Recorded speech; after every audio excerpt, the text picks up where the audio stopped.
Hi, I'm John Cadillac Seville, along with my co-host. What's your name? Oh, who am I?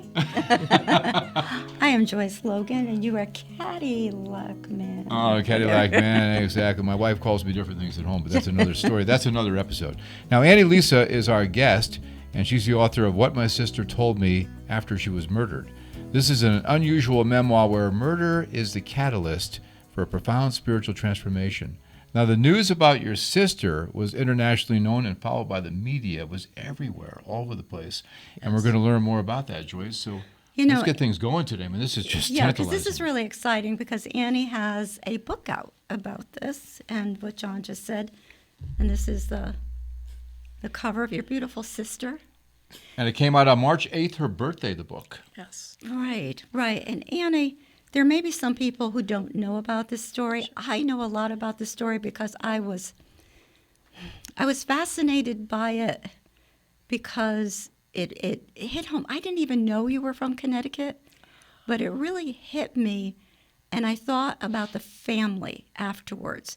And the media really didn't cover what happened after. But if you can take our listeners through the story of Teresa and what took place. Sure. And is that difficult for you to speak about? It's not 10 years gone, and there's been so much joy and transformation that, quite honestly, well, first of all, thank you so much for having me on your show, John and Joyce. And I did catch your first episode yesterday, and I love what I'm seeing, and I know we'll be talking more about that, but we're on the same page. Yes, we are. About let's raise the vibes here on this planet. So, thank you. With that, I will say that my sister and I were extremely close, and we were on the cusp of understanding the nature of reality. I mean just a glimpse of it because of all of these profound experiences that we were having that they were so out of control that it was like a wave of situations. And this kind of happened at the same time when we had our family vacation, which was in June of 2015. And a lot of interesting things happened on that weekend. And I kind of opened the book there that, my sister was on the cusp of figuring out other things that were going on in her life. And I think she knew that something was coming, even if she didn't know consciously. Her higher self certainly did. I believe we get glimpses of our lives before we actually agree that we're going to come down here and do this thing, right? And then we all get here, and then we're like, oh, what am I doing here? This is really hard. So I think she saw some moments because there was a lot of moments where she said things like, I could be dead someday. Or, and I need to know that you understand this. Or, why are you hugging me we don't hug each other like this. And I didn't know why I felt compelled to hug her so tight. Premonitions. Before I left, yes. These premonitions. And her saying, I was so sick I thought I was going to die. She had severe heartburn and was down for the count. Mm-hmm. And heartburn is actually associated with gripping fear. So there was a big part of Teresa that knew something was coming along. And, I went to work the next day. We all said goodbye. And again, I knew something was off all weekend with her. And then I got the phone call. The next morning, I was kind of just easing my way into a Monday like we do in corporate America, after a long weekend. Like, okay, what can I possibly not do until after lunch? Let me just wake up. And I was sending photos, and my younger brother, Frank, called me, and I was just kind of like lazily going, hey, how you doing? And that was the last lazy moment I had for quite a few years. And your sister was a doctor. This is very important, and thank you. My sister was a doctor. She was board certified in internal medicine, an MD. And she was on a journey to really help her patients at a level that we don't see today. So she went on and studied past her medical degree, and she got her master's of science in medical science, and then she became certified with the American Board of Integrative and Holistic Medicine, and then functional anti-aging and regenerative medicine. So Was she there anything literally, she couldn't do? after MD, there were so many letters. But here's the interesting thing, and I'm so glad I didn't want to gloss over that, and almost did. She actually ended up getting certified in energy medicine with the late Dr. Norman Shealy. Yeah. Yes. Dr. Shealy and his bliss oils, and she spent a week with him. She spent 4 or 5 days with Carolyn Mace. Met Norm there, and Norm invited her to be his guest in Missouri. And from that, we met in Newark and had our moment of knowing that we had a mission. And that was 9 months to the day of that discovery, 9 months to the day she was murdered. So it was a metaphor that never escaped me, this birth of a change. So thank you for bringing that up. Teresa was on her way to reach the masses.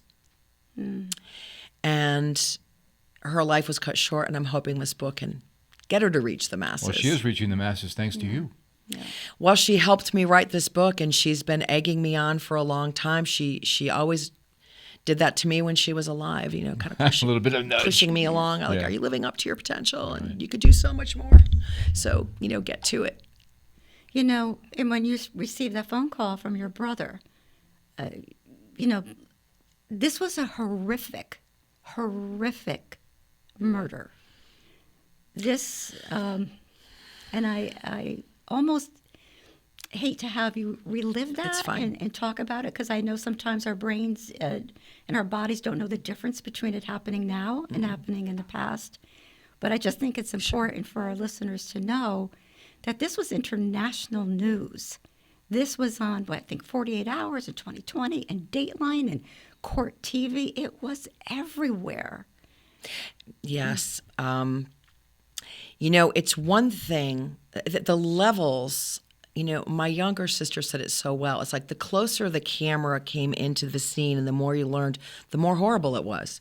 So first it's like, Teresa's dead. Then it's, Teresa was murdered.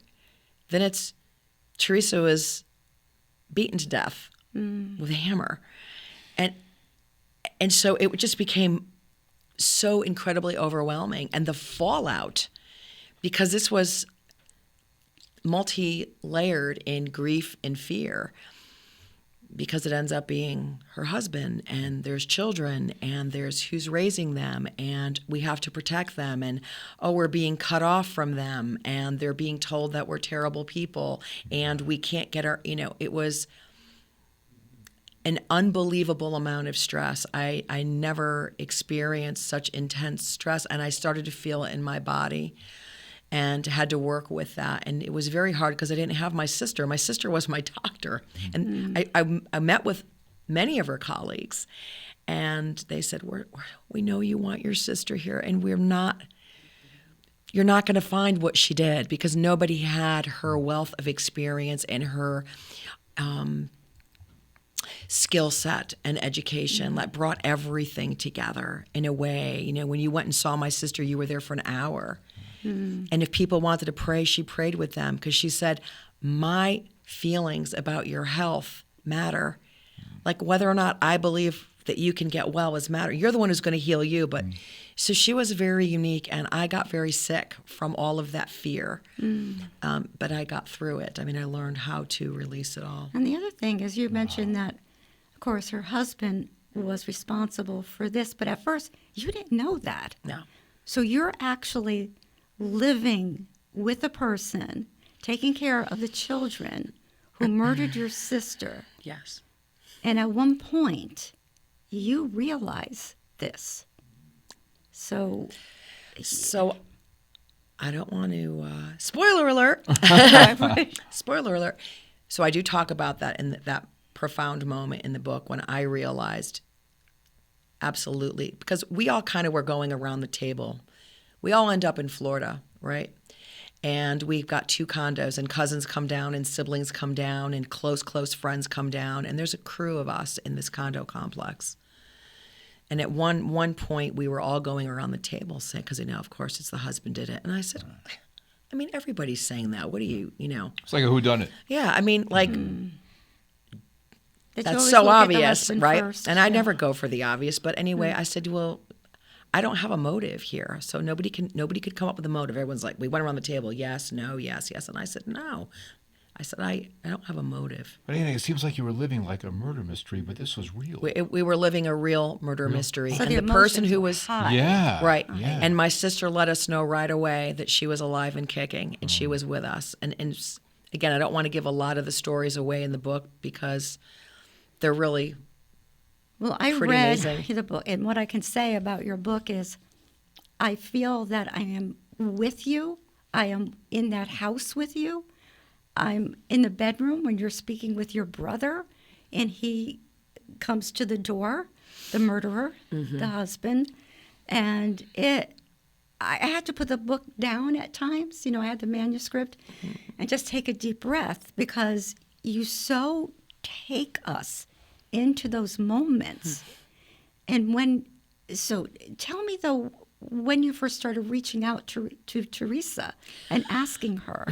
So Teresa reached out to me first. Okay. I honestly don't remember if it was my first night in Florida. I believe that it was, or my second. We stayed at a hotel.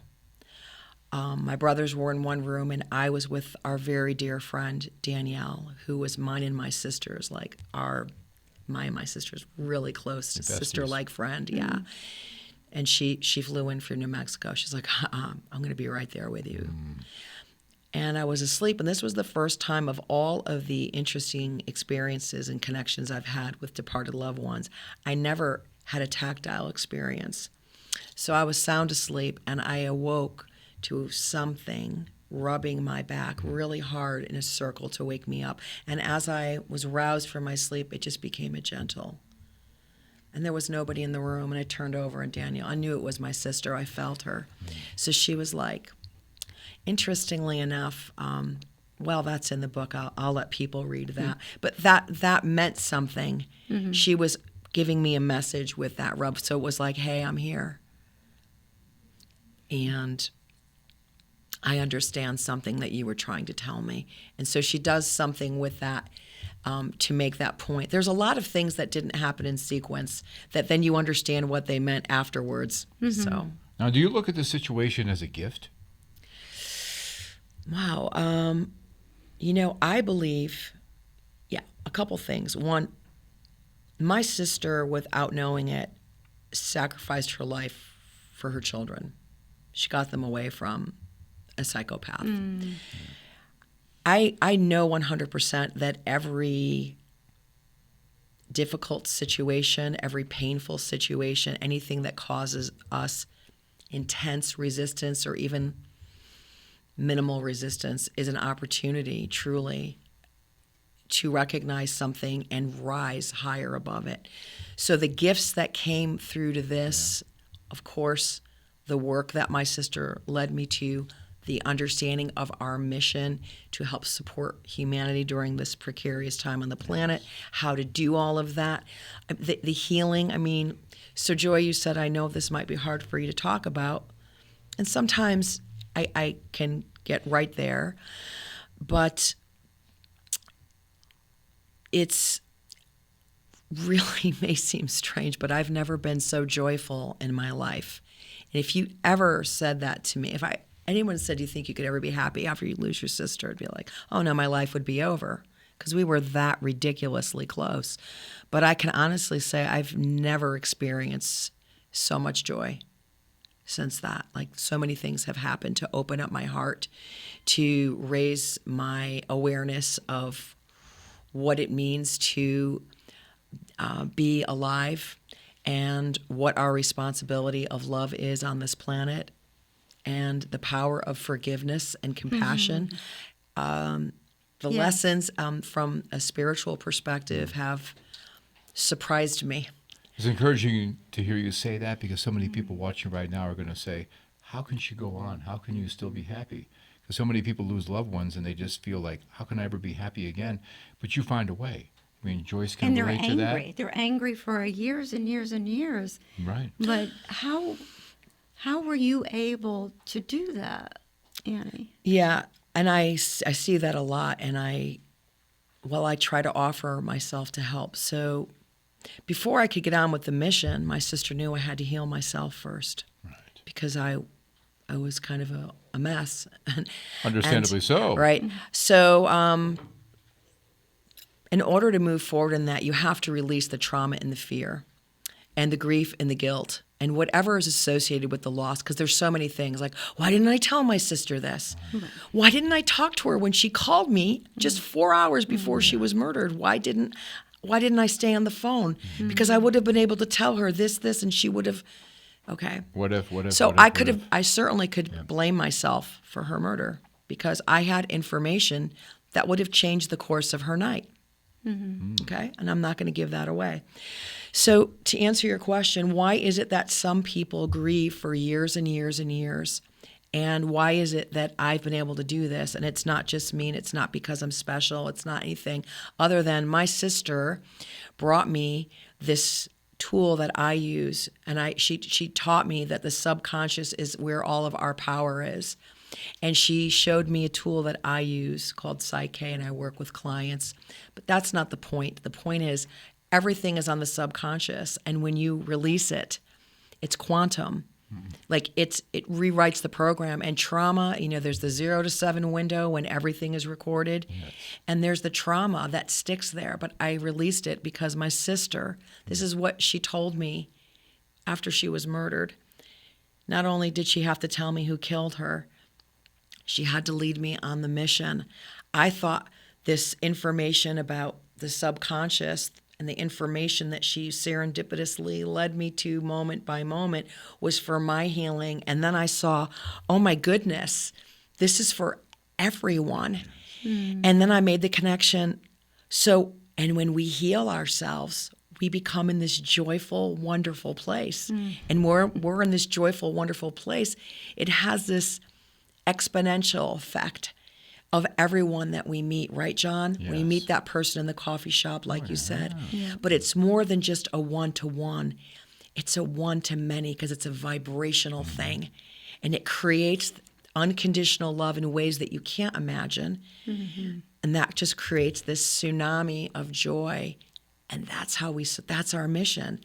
That's how we're going to support humanity. We're literally, as Rob Williams, the founder of this tool that I talk about, says, we become the peace that we seek, and it just happens. It's magic. It's quantum physics. It's science and spirit coming together. And the name of the show is What's Good, and you're sharing that what's good. Because some people might be tuning in saying, what's so good about this, your sister being murdered? But you're talking about that, and I see the joy in your face that's coming from something that, how can you have joy about this? But you're healing, not one person at a time, but you're healing humanity. And I can see the joy in your face because you know that you're helping so many people by sharing your story, by sharing your sister's story. Yes. And then I feel like your sister is more with you than ever. You feel that. You see it in your face. You don't feel like you've lost your sister, do you? She just walked into another room. And a great analogy, and I wish I could remember who I could give this credit for. It's like if you're watching, and now I call it TV still, whatever. If you're watching your smart TV and you're watching ESPN, you're tuned into that channel. But it doesn't mean that there's not a movie happening on, Lifetime. That movie's happening. That's right. You're just not on that channel. So my sister's just simply, all of our departed, we're all on different channels. She could be on 20 channels. We have a multidimensional nature. Our spirit is not just sitting in one place here in our body. It's much, much larger than that. But we take it in steps as we can understand it. The most important thing and I meet people where they are on their journey. Like my mother and I have one conversation, and then she'll go, I don't know what you're talking about. And then and then you meet other clients, and you kind of figure out where they are, and you have these conversations. But at the very basic level, reality is far more expansive than we can ever imagine with our 5 senses. Okay, it's so much bigger than this 3-dimensional experience. And when you just at least open up that door, then things start to happen Right. that make you understand that more and more, and it becomes fuller and more alive. And when you do that, then you recognize your potential as a multidimensional being. And when you get rid of all of the anger and the guilt and all of these fear-based beliefs, which scientists say, like 70% of our subconscious is all negative, that's running the day for you. When you get rid of those, you're like a hot air balloon, and you just cut those weight bags and you just float up. And guess what, everybody? It's really beautiful up there. And then you have access to information that you couldn't get down there. You just could never see it. Yes. We have to be 100%. intentional. We have to be intentional about when we get up in the morning, because like you said, 75% of the thoughts are negative. We have to start our day with gratitude or prayer, whatever you need to do. And to me, that gives you the mental armor, the spiritual armor you need to go out there into the world and just, kind of ward off the negativity. There's so much of it out there. Well, I would add to that, yes. And I think what I love about an attitude of gratitude is because it's very instantaneous. The moment, like, you could be in the worst place, and I'll tell people, like, if you can't do this right now, where you, like, the basic thing you can do is have an attitude of gratitude. And as soon as you do, you're going to start to feel better and better and better, right? Because you know how it is. You get up, you stub your toe, and then after you stub your toe, you spill your coffee, and then you have a fender bender. It just goes on and on. Domino right? effect. But I would add to that, and this is really the most important thing that I say in my book, is I don't care if you use my tool. I don't care if you ever decide to make a session with me. I don't care. But do know this. Your subconscious is running your life without your conscious permission. We spend 95% of the day operating from our subconscious, right? So that's all of the trauma, the drama, the fear, all of the emotionally charged situations, all of the beliefs our parents taught us that we didn't choose. That's the lens that we look through life. And it is happening 95% of the day. And only 5% are we in consciousness. Right. So I say in the book, by all means, check that out. And if you don't, use whatever modality you think that you want, because I'm not here to sell you sessions, and I'm not here, but I will say that Dr. Bruce Lipton, where I got all of my research in the biology of belief, and he is going around the world on his mission right now with some of the greatest minds in the space of science and spirituality and this magical convergence, talking about the same things I'm talking about, which is extremely exciting to me, because I thought I figured this all out on my own, right? But if you look at that information, Bruce Lipton is incredible. he's incredible. You will understand that this is how reality works, everyone. And this is why you keep repeating the same patterns over and over again. And no matter how many affirmations you say, no matter how many, therapy sessions you Groundhog go to. Day. It's Groundhog Day. Right, it's Groundhog Day. So, but, and if you're not, so when you do that, things change dramatically. You don't just change your day. You change your life. Absolutely. So how am I so joyful? Because I'm literally not the same person that I was, a year ago, but let alone when I started doing this 8 years ago. I have to say that I had a session with Annalisa, and I was going through, I didn't even realize that I was going through a tough time with a car accident.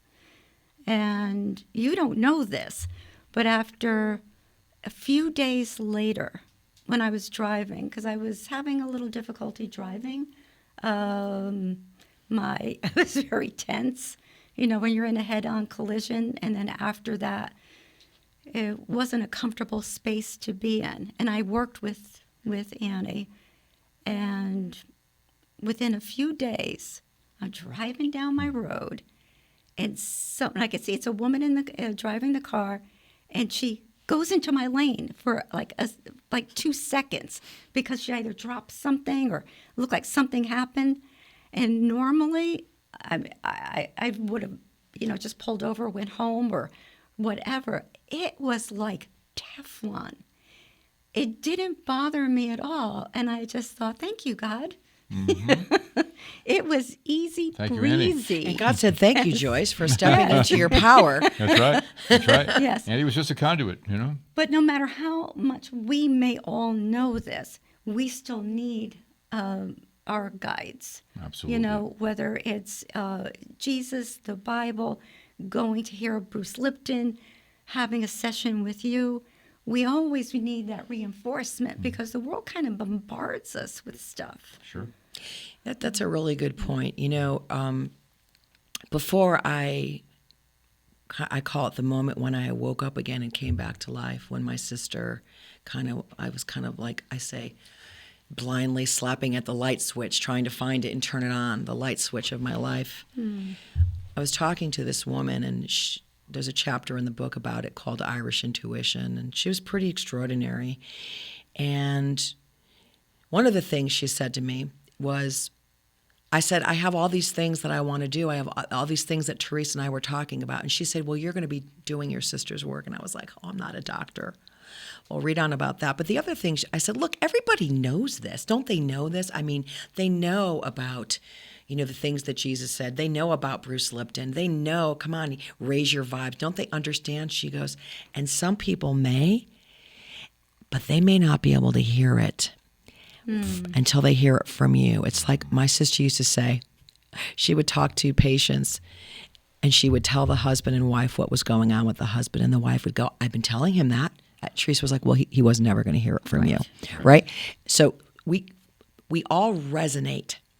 We're vibrational beings living in a vibrational universe that's responding to our thought, but we resonate with people. So I say to people after my talks, when I do my talks, I read from the book, and then I launch into, let me tell you how the subconscious works, and then I'm really going to blow your mind, okay? And then I talk about the mission. But one of the things that people don't understand is, I just completely lost my train of thought, so it's going to have to go. Remind me what the question was. Yeah. I get excited. Oh, about not hearing what you have to say, is that at the end of the talk, they do understand why and how they ended up in the place that they are. Like, immediately they get it. Wow. And my actual point that I was trying to make is going to come back to me probably in 2 minutes. Yeah. Fascinating. Yeah, you know, it brought back memories of telling my mother about this when I had what I call an awakening.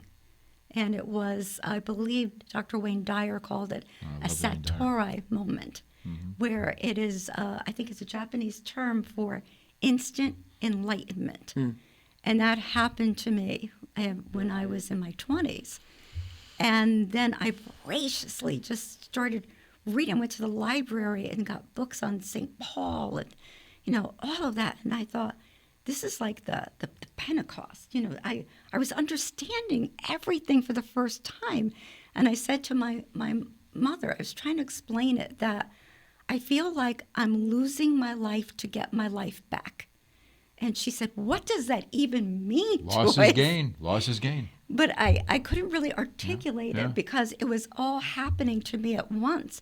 And then I felt this great responsibility, which I didn't like at first. I felt like, oh, I have to love everyone. I think I do love everyone. I think I love that tree outside. I just started seeing things differently.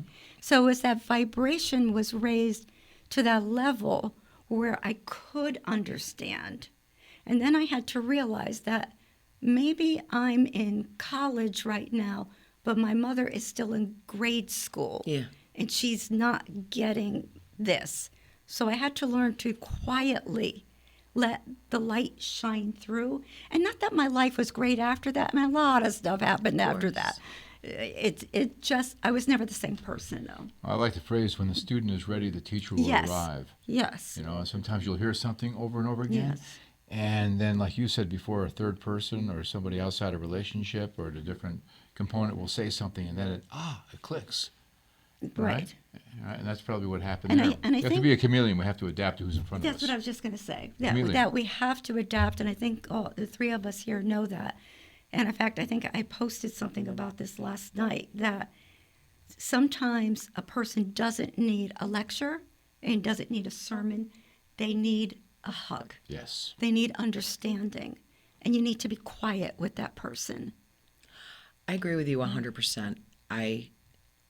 When I was having some of these incredible experiences of talking to dead people or getting messages from dead people, I was so exuberant about it. And people would just look at me like, what? And then, and then when I started doing my work with the subconscious, and the things that were happening in my life were so incredible, the changes that were happening. And you just, you want to come back from these 4 days of training and you just like vomiting all over everybody. Right. And they're just, you learn not to do that. Yep. You learn to just toss a little mustard seed and let them ask questions. And honestly, truly leading by example, like they see the change. I mean, I have friends that don't see me very often, and then they do, and they go, "Who are you?" Like, and I'm not. Look, I am not. Let me be very clear for all the people who know me. I am not saying by a long shot. If you could have heard me this past week, I realized just this past week, there's a lot of stuff I haven't let go of, because as the pressure built this week, with the book coming out, and me having problems. I was having problems with the layout. My Microsoft was going down. I couldn't get information. I have a press release going out. I've got my birthday. I've got this show. I've got my monologue. I've got events. I was screaming. And I was like, But you weren't saying any bad words, though, of were course you? not. No, of course not. But I mean, that was who I was. I mean, that was Annie, like, my no fuse Annie, like. So I always say, well, I used to be a person. I used to be a person who got, had no fuse and would yell and scream, and now I'm calm and relaxed. And that's very true for the most part. And I'm not the Buddha. I'm not Jesus. I'm a human just like everybody else. Sure. But my life experience, I used to be a person who had road rage. I mean, I was known to get out of my car at 16 and knock on somebody's door. What are you doing? Wow. Like, that's who I was, all right? Just give you Well, that person came out this week. And so the beautiful thing about that is, well, there's more house cleaning to do. Yes. Yeah. And I know exactly what the source of the trigger is. I know what it is. And I'm like, wow, I thought I had released all that, and I haven't. But that's the beauty of it, because we can catch it early instead of just letting it fester and take over. Somebody told me a long time ago that we're all under construction. Yeah. Every one of us. Yeah. All of us. Very few people decide to come here and just be gorgeous and be rich and go on vacation. I mean, I've heard that some do, but like, there's no growth there. No. There's no growth without resistance, without these things. And we came here forgetting who we are. Right. Forgot everything. And our job is to not get distracted. I mean, yes, the ocean and the deliciousness of life, the food, the beauty, the sex, the clothes, the love, music. the music, all of it. Yep. Yes. But don't get attached to it. Right. Because when you start attaching to things, you weigh yourself down with it. And you forget who you are. Your job is, you already did. You're trying to remember who you are. And again, it's cutting off those bags off the hot air balloon. And then you start to remember. And then you soar. And life becomes so easy because you're not going, oh my God, I got to have you. Oh my God, I got to have you. You're just. You know why? Because you're making idols out of all those. You're making idols. That's what's meant by that, right? Yeah, that's so right. People get turned off when they hear those things, any type of reference. Sometimes people who are not religious, and I say in the book, I don't want to offend the atheists, and I don't want to, insult or offend the theists. But there's something going on here, guys. Yeah, that's right. There's something going on. Right. Do you not see that? No, So you want to call it it. God? Call it God. You want to call it quantum physics? Call it. I say that God is quantum physics. That's my answer. God is everything. I say Buddha, God created it all anyway. Right. That's why I say it. I said that to a very dear friend of mine who is a Catholic priest, and I asked him in my book, Starving Your Fears, I have a Buddha reference, and I said, did that upset you? And he says, why? He says, God created Buddha. So it's like, oh, cool. Yeah, that's right. But the whole thing is just being tolerant and respecting other people, where they're at. I think that's the key. But wait, I have other questions. Oh, go ahead, Joyce. Let's go. As we're speaking, because when you talked about speaking to the departed, did that happen after Teresa's? This was before. Okay, so you always knew there was a connection there with the afterlife. I think I did from the time I was very little, but let me just be clear. I'm not a medium. What I'm doing, everybody can do. You just have to open up the door to, I believe. Like, it's the price of admission here on planet Earth for your experience. It's like, it starts with, I believe something. And what happened, it was right alongside, I mean, I spent most of my life in corporate America. I was a copywriter. I worked in advertising. So, you know, I was never under a tree meditating all day. Okay, I lived the life, and I had a very good career, you know, and a very exciting career in that. But during that time, I just left right around the time I had my son, and I started noticing that my thoughts were being reflected back, like in a song, like word for word. Like, that's kind of weird, you know? And then it just kept happening. And then it was like on a billboard. And then like my boss would call me in and say, you know, we're going to do a story in Golf Digest today on this. And I'd be like, I've just, you know. So it just, and once I went, something's going on here, guys. as soon as I did that, it just exploded, and it got crazy, and it was like, well, I'd be crying, going, but you don't understand. People were like, okay, well, have a nice day. So that's when you had to kind of like bring it down, and so my sister jumped in for the bandwagon, and like the experiences that I started to happen were not the kind where, you know, like, oh, I saw a dragonfly and I think it was my grandmother, you know. I was like, oh, that's nice. You know, maybe it was your grandmother. I'm talking about dynamic experiences that stop you in your tracks and make the skeptic go, what? Yeah. Like those are the kinds of things that were happening. And so that's why I do bring those into the book so people can understand, like, this was my journey. And my sister was right there going, oh my God. Now it's going to be, I have to be really careful with my language. My sister was very excitable, but, you know, as you'll see in the book, you know, you have to teach me how to do this.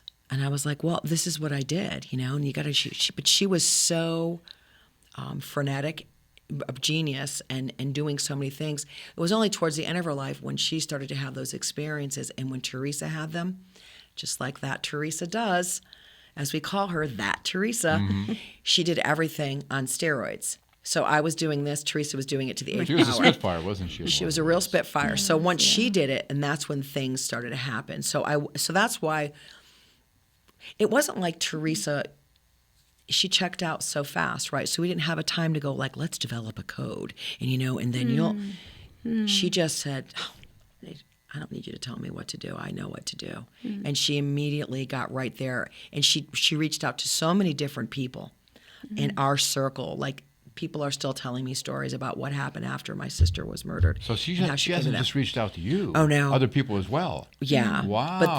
But she's worked with me on the mission. So I know that she inspired another friend, Angels of Heart, to do all of these beautiful artwork with angel wings. And she's been sharing my story a lot, and I want to hear her story exactly of how it happened, because I still don't know. But so many people had awakenings, just understood things all at once, and shed old stuff.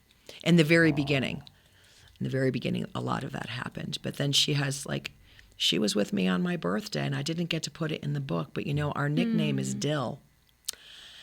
I talk about that in the book. And so I got up from my birthday breakfast. Now, Teresa's calling cards, like I said, again, you know, there's a butterfly or there's a dragonfly. Teresa's are 100% absolute. It's like she wrote her name. And I got up and I looked at this funny picture in front of me of a cow with flowers. Of course, it caught my attention, and my eyes went right to the right, and the artist's name was Kay Dill, D-I-L-L. Wow. So happy birthday, sister, you know. Yeah. So those kinds of things were happening, and they got bigger and bigger. Yeah. And Teresa, she took all of that to a much larger level. Let me ask you this, too. Is Teresa happy? Does she come across as being happy? I don't get any emotion, really, to be honest with you. No one's ever asked me that before. I think Teresa was called I mean, we all choose our exit date with God. I mean, we make those decisions on when we're going to exit and when we're going to enter this plane. In my understanding of my research, okay, that long ago we knew when we were in, just like God knows every hair on your head. Right. That's part of it, and we're connected to that because we weren't just plopped here. We were part of the creative process about what we were going to do and who our parents were going to be and all of these There's things. no coincidences. There's none. I agree. Right. So I forgot your question already. Was she happy? Was she, Oh, is she does happy? She come across as being happy. She comes across as being purposeful. Very purposeful. Like, this is the way it's supposed to be. We're still working together, only we're going to work this way because it's going to have a more profound effect with me on the other side and you on that side. It's going to help people awaken to their true divine nature when they understand that life is so much grander than getting up in the morning and having your coffee and go to work. Like, there really is something happening. Well, like you said in life, she was always pushing people to be their best. And she Doing the and same she thing is. here. She's still doing Absolutely, Right. John. Yeah. Absolutely. Yes, she is. She's doing that, and she's learning how to manipulate energy. And I just feel like I know a lot of people like Rob Williams, the originator of the work that I do called Psyche with the subconscious. He just transitioned in October, and it was heartbreaking. But we all feel like, well, he's got things to do, you know, as is above, so below. You know, you just got to have a balance of the energy that there's. You know, Teresa always said, I could get so, and I'm gonna censor this. I could get so much more done if I could just get out of this body. People came up to me at her service and said, you know, your sister just said this to me. I said, that does not surprise me, because she had so much she wanted to do, and I don't think she felt like, I think she knew she wasn't going to have You saw the body as a limit. enough time. Yeah, exactly. Yeah. So the body is a limit. You know, it reminds me of when I had my private practice, and several people came to me who passed like really quickly afterwards from accidents and plane crash, different things. And this very, very famous psychic in our area, Ruth Burnett, she called me. I've never met her. I only knew about her from reading about her. And she said, I'd like to make an appointment with you. And I said, sure.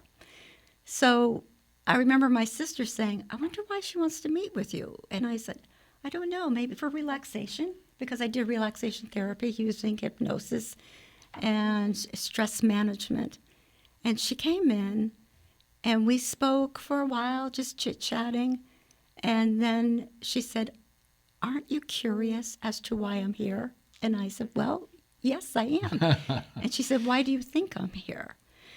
And she had talked about opening a new center, and I said, maybe you want me to be part of that, doing the hypnosis end. She said, well, that would be great. She said, but I'm here because I have pancreatic cancer. I'm dying, and I asked for someone to help cross me over, and now I know it's you. My goodness. And in that instant, what happened was what's happened to me before. I lean in and I held her hand. I have no idea what I said. It's happened to me many times. But as she was walking away, she just, without even turning and looking at me, she said, Joyce, if you just wouldn't be afraid of what you do, thousands would come to you. Well, I went to see someone who really is in touch with angels. I mean, has a lot of appearances, wrote many books, lives in Connecticut, moved to Florida. I didn't like this because I got attached to the people. Yeah. And I said to Trudy Griswold, why is this happening? And she always prayed with me. And she said, Joyce, the messages that are coming through to me is your work continues when you cross over. So you better get used to it. But that's what it made me think of that. When you asked, like, was she happy? So I've learned to just release that and let go, because if that is my mission, if I'm able to help people, whether just calm their anxiety or cross over. You know, sometimes I go to hospice or sit with people, and I helped my husband cross over. So I am at peace with that now, although it wasn't a job that I really wanted. Yeah. Yeah. Yeah. God gives you the grace you need. But then also thinking of the messages, it wasn't until I read the Celestine Prophecy, Yes. that was the early 90s, Oh, yeah. that I realized that everyone has a message if you look for it. Pay attention, and you will find it. And then you can't unsee it, right? That's so true. Yeah. It is so absolutely true. Yeah, I remember the Celestine prophecy. Me too. And what you and your family went through, I don't think there's anything worse than a sudden, tragic death, because there is that feeling of there's no closure. Why didn't I say this? Why didn't I could have changed this. If only I had called or did this. You were able to deal with this. But what about your family? You know, is that Teresa?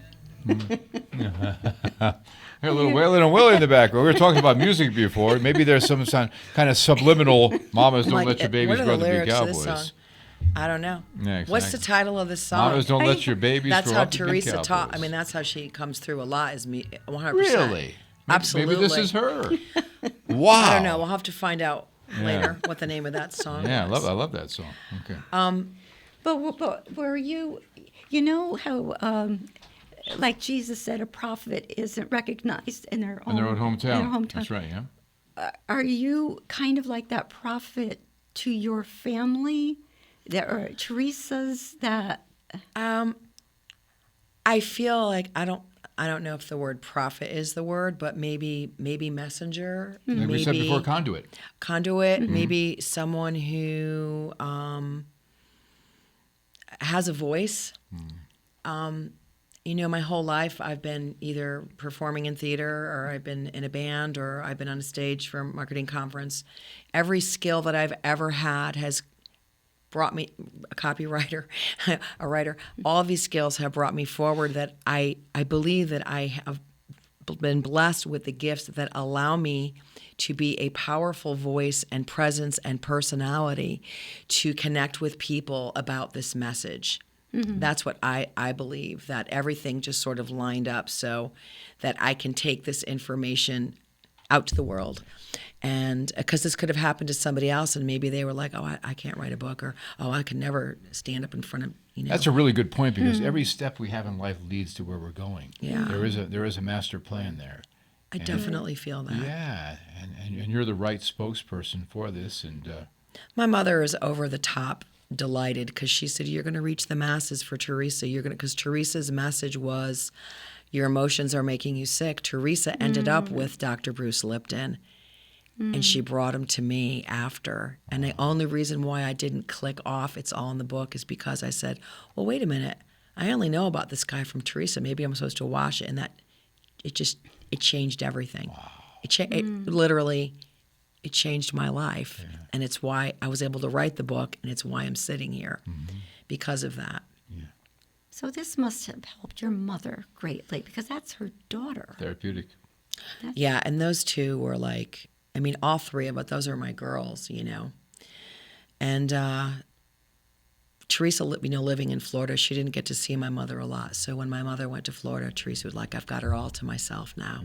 And I got the other Italians down here too, and we're having pasta fazool tonight. And she would get very excited, you know. Right. But of course, my mother is the most amazing person, and my mother can still laugh, dance, and sing.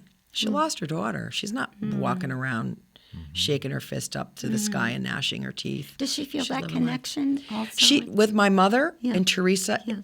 so my sister has met my mother where my mother is, with numbers. So my mother sees 11s all day long like nobody. She will always catch 11 after the hour. Because that's Nonstop. That's their language. That's their thing. Right. Like, I'm not saying in the book I see 11s a lot. Like, at very specific times when I write very specific things, things happen. So a lot of times in the book I write off in italics. Italic?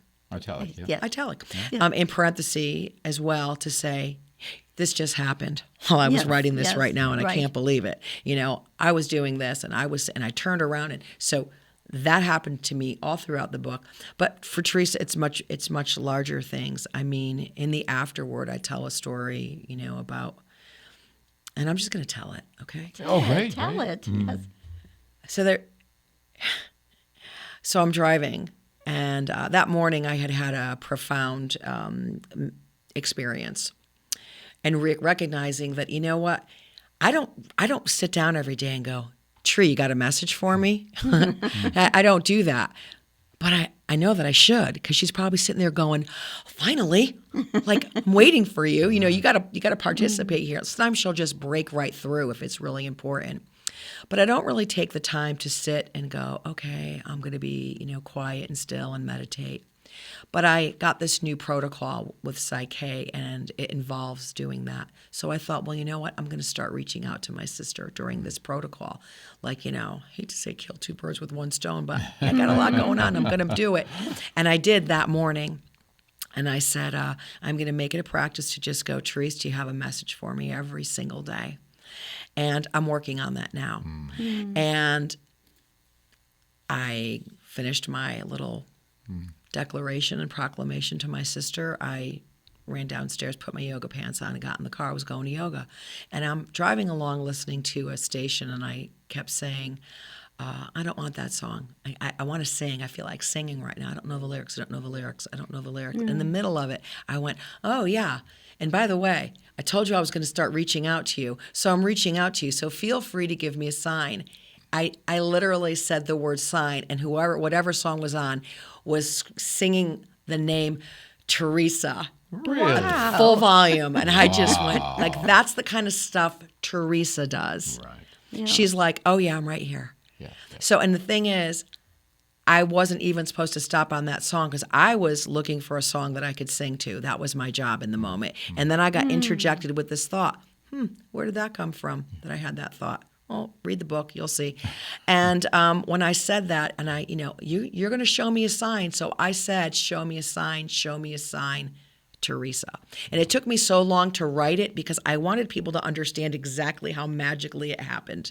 That's just one example. That's why I couldn't finish the book. The afterword kept getting longer, and she kept doing these little things, and these things, interesting experiences, kept revealing themselves, and I had to keep writing more. And you're getting a lot more proactive because you're reaching out to her now. Yes, that's what she wants. She's like, I'm not going to do all the heavy lifting. Right, You right. have a job Participate. there. Yeah, you need to evolve and expand more.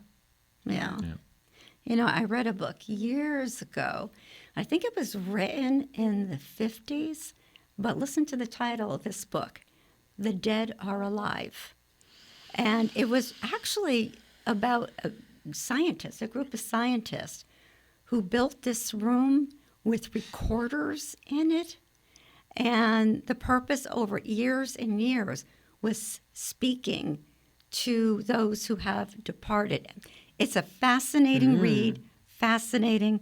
And I do remember my mother saying to me that one of the reasons why this book wasn't really pushed out there that much, she said, because if people knew that life doesn't end, then they feared people would commit suicide, that were having problems on Earth. Interesting. And they kind of pulled back on that. But I still have a copy of that, and I just... Felt that, it was a question that she said, felt that people would commit suicide so that they knew that, okay. And interestingly enough, you don't get to escape it, folks. Right. You're just going to have to relive it in another way. Until you overcome what ails you, whether it's mentally or, and even the physical stuff is the result of a mental thing first.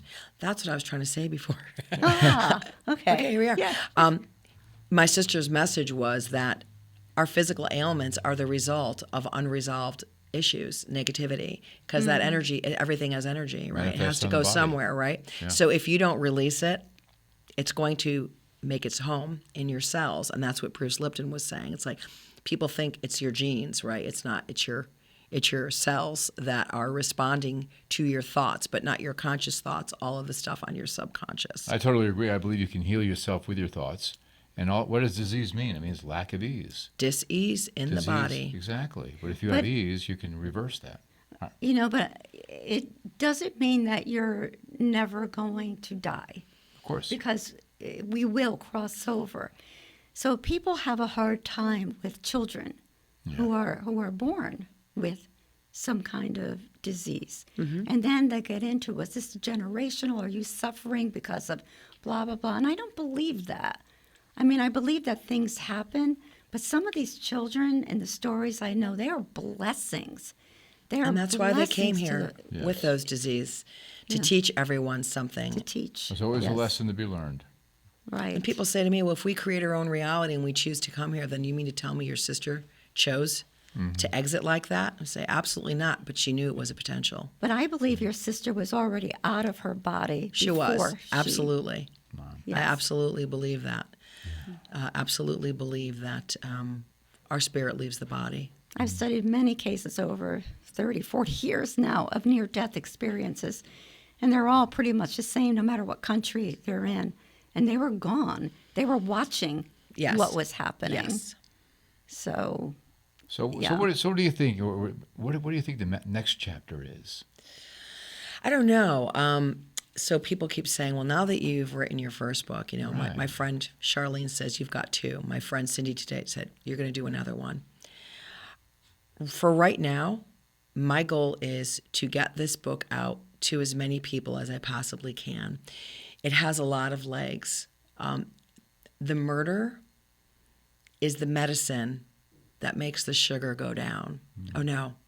The murder is the sugar that makes the medicine go down, right? Yeah. And I think we talked about that. So people can be saying all kinds of, she's trying to sell her book. And it's like, I want to sell my book, absolutely, because I want to awaken as many people as I can.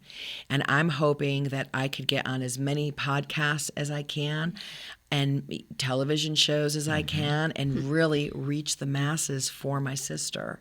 Yes. And maybe that means I'm going to have my own podcast. I don't know.